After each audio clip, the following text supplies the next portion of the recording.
Bonjour, chers jury. On est un bilan constitué de moi, Eliane Kautsar, et mon camarade Yal Walid. Et on a l'honneur de vous présenter notre stage de fin d'études qu'on a effectué au sein de l'entreprise Altran et précisément dans l'entreprise MJD Engineering. C'est le thème capitalisation sur les vaisseaux au sein du véhicule. Avant d'entamer notre exposé, on profite de l'occasion pour vous remercier d'avoir accepté et évalué notre travail. Voilà le contenu de notre exposé. Dans un premier temps, je vais commencer par l'introduction, puis je présenterai l'organisme d'accueil et je passerai au cadrage des problématiques et puis je vous laisserai avec mon camarade Hilal Walid qui va entamer les généralités sur les vaisseaux, les capitalisations et il y aura une conclusion à la fin.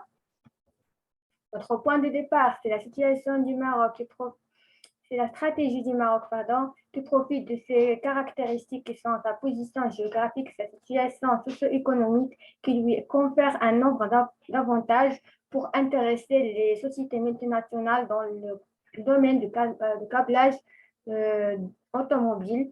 En effet, plusieurs sociétés multinationales dans ce domaine délocalisent une grande partie de leur production sur son territoire pour profiter de plusieurs avantages outre que le prix. Prenons comme exemple l'entreprise Altran où on a passé notre stage. Altran, c'est une entreprise internationale du conseil en innovation et ingénierie avancée. Elle a fait une nouvelle joint venture avec son concurrent Magna, entreprise canadienne, s'occupe de la sous-traitance mondiale automobile en créant un de Engineering en 2018 à Casablanca et qui a plus de 500 de salariés. Sa mission est d'accompagner les entreprises dans leur processus de création et développement de nouveaux produits et services. Au sein de MJ2, il y a plusieurs départements.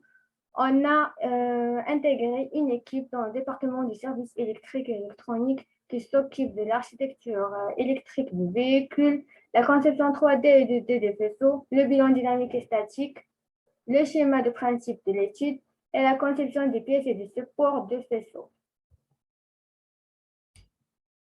Alors, on doit définir le cheminement des vaisseaux, le plan de montage des vaisseaux et finalement la fixation des vaisseaux.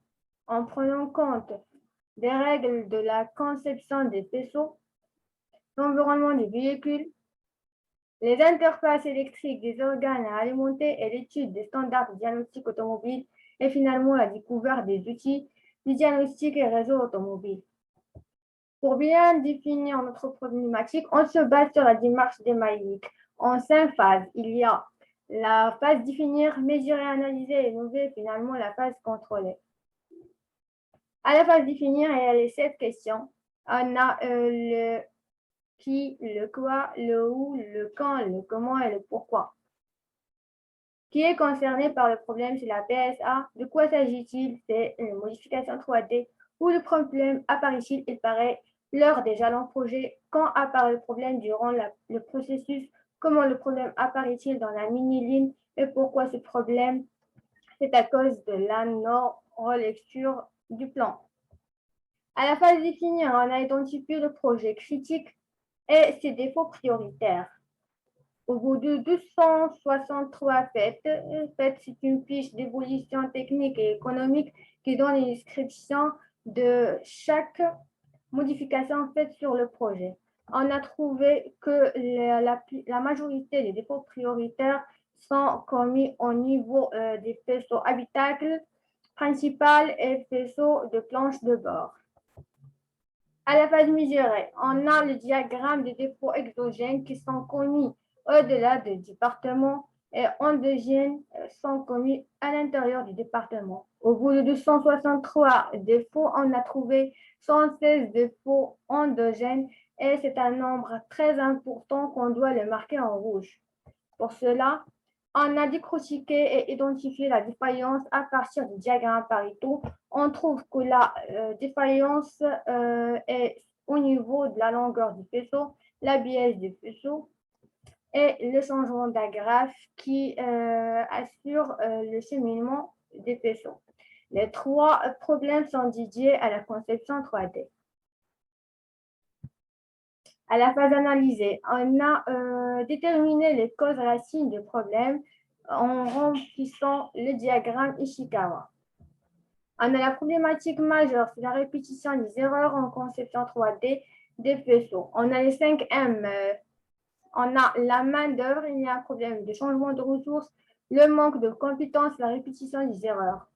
Au niveau du milieu, les consultants trouvent des difficultés avec le véhicule qui est très, très compliqué. Aussi, la diversité des environnements des faisceaux. Il y a des faisceaux, des environnements qui sont humides, agressifs et très chaleureux, etc. Il y a aussi la non-qualité au niveau de la méthode. Il y a un manque de contrôle d'information.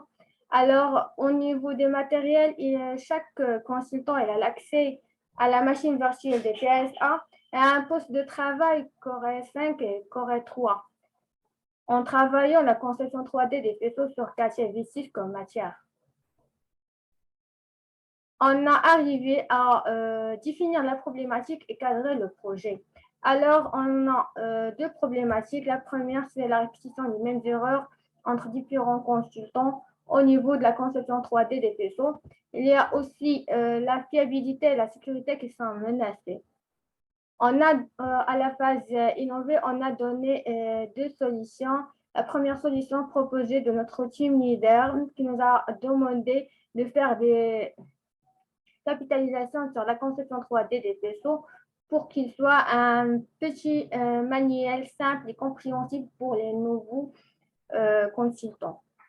Il y a la deuxième solution, c'est la réalisation des vaisseaux en 3D qui respectent les règles de la conception. Et cette solution, on peut la considérer dans la phase contrôlée. Le département s'occupe du contrôle des tâches de chaque consultant. Et maintenant, je vous laisserai avec mon camarade Hillel pour entamer la partie généralité. Et merci.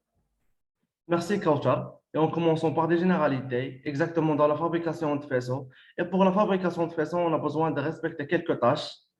D'abord, la préparation des conducteurs. On a le positionnement de faisceau et l'insertion des agrafes.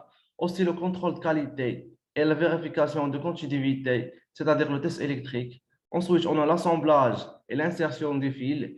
Et enfin, on a l'expédition. D'abord, c'est quoi un faisceau électrique? Un faisceau électrique, c'est l'ensemble des fils qui relient l'ensemble des composants qui portent des fonctions électriques ou électroniques dans le véhicule. Elle assure la distribution électrique et le transfert des informations entre les différents équipements. Elle constitue des fils connectiques, l'habillage et les pièces liées que je vais l'expliquer après et les pièces préconnectiques. Pour les habillages, elles ont plusieurs fonctions. Par exemple, elles protègent le faisceau de ne pas de son environnement et aussi le mettre en forme.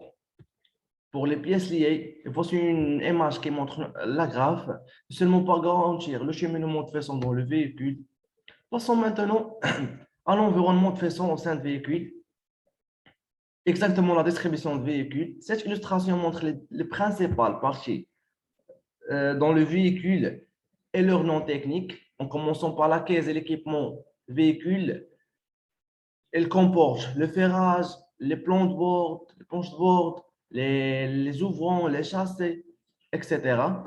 Aussi, on a les liaisons au sol qui est constituée des roues d'arrière avant. On a aussi les roues d'arrière avant, les disques freins, la boîte différentielle. Ensuite, on a l'environnement de moteur. Ce sont des pièces, seulement des pièces ou des parties qui sont environnantes de moteur, par exemple le catalyseur, le pot d'échappement, le système de refroidissement moteur, etc. Et enfin, on a la chaîne de traction, c'est le gros moteur GMP, gros moteur propulseur, c'est-à-dire elle forme de l'ensemble moteur, votre vitesse, embrayage. Passons maintenant à les familles les plus importantes de faisceaux. Et en commençant par le câblage PPL qui assure la liaison entre le compartiment moteur et l'habitacle. Aussi, on a le câblage habitacle qui assure la liaison entre les différentes parties de l'habitacle et la boîte servitude. Le câblage PDP qui assure aussi la liaison, non, pardon, qui c'est seulement correspond aux fonctions combinées, par exemple le commande sous sur volet et la climatisation via via la boîte de servitude. Et enfin, on a le câblage moteur qui assure la liaison entre plusieurs composants, par exemple les centres, les électrovannes, les capteurs, les injecteurs, aussi les injecteurs, etc. Et le calcul moteur aussi. Pour l'analyse fonctionnelle, on a travaillé avec le diagramme pieuvre, On a assuré on a trouvé que la fonction principale, c'est assurer la liaison entre les organes électriques qui sont implantés dans le véhicule. Il y a aussi plusieurs catégories, des contraintes critiques qu'il faut les respecter. Par exemple, les exigences d'environnement, la température, la vibration, aussi de recyclage. Aussi, il faut respecter les contraintes de la conception de fabrication pour éviter les contraintes de montage. Il y a plusieurs contraintes qu'il faut les respecter. Passons maintenant les contraintes à prévoir lors de la conception de faisceau. En commençant par le premier, c'est la température. Par la première, c'est la température ambiante. On sait que les faisceaux doivent être opérationnels dans une température minimale qui est égale à moins 30.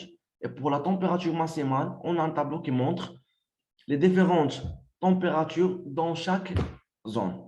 Par exemple, la porte, c'est 70 Celsius, etc. On a une contrainte étanchéité. C'est la contrainte, c'est le base gain qui assure le maintien de faisceau dans un milieu agressif. Ensuite, il faut diriger le connecteur vers le haut pour éviter les gouttes d'eau qui sont à l'intérieur du connecteur. Puis, on a la performance acoustique. C'est mieux d'avoir une distance entre les agrafes qui est égale à 150 mm. Et pour éviter, ou pourquoi pas d'amortir la vibration en utilisant ce type d'habillage chez le fourreau. Passons maintenant à l'équipement électrique survolé et en commençant par les feux arrière survolés. C'est une signalisation lumineuse qui est renforcée au cas de la conduite de nuit. Pour le troisième feu de stop, c'est aussi une signalisation lumineuse au cas où vous avez touché le pédale de frein.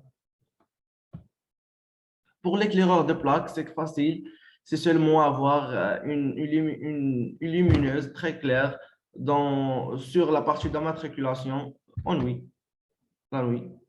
Pour le moteur 18, c'est seulement pour l'entraînement des 18 vitres, pour le nettoyage de la vitre arrière. On a le contact ouvert volet, c'est un voyage, ce qui permet le voyage de volet.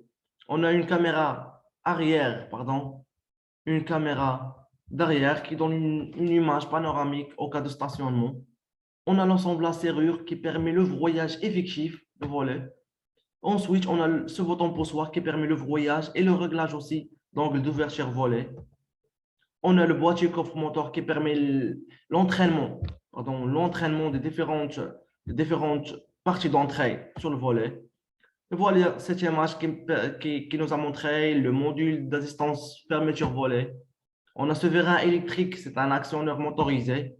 Et enfin, on a le capteur anti-poussement au cas d'existence des obstacles. Conclusion, ce travail a pour but d'exposer les quelques capitalisations dans lesquelles nous avons inventé notre stage fin d'études, en notre période de stage fin d'études, dans l'intention de résumer, c'est pas de résumer ou pas, d'exprimer les règles de la conception de faisceau 3D électrique. Merci pour votre attention, monsieur.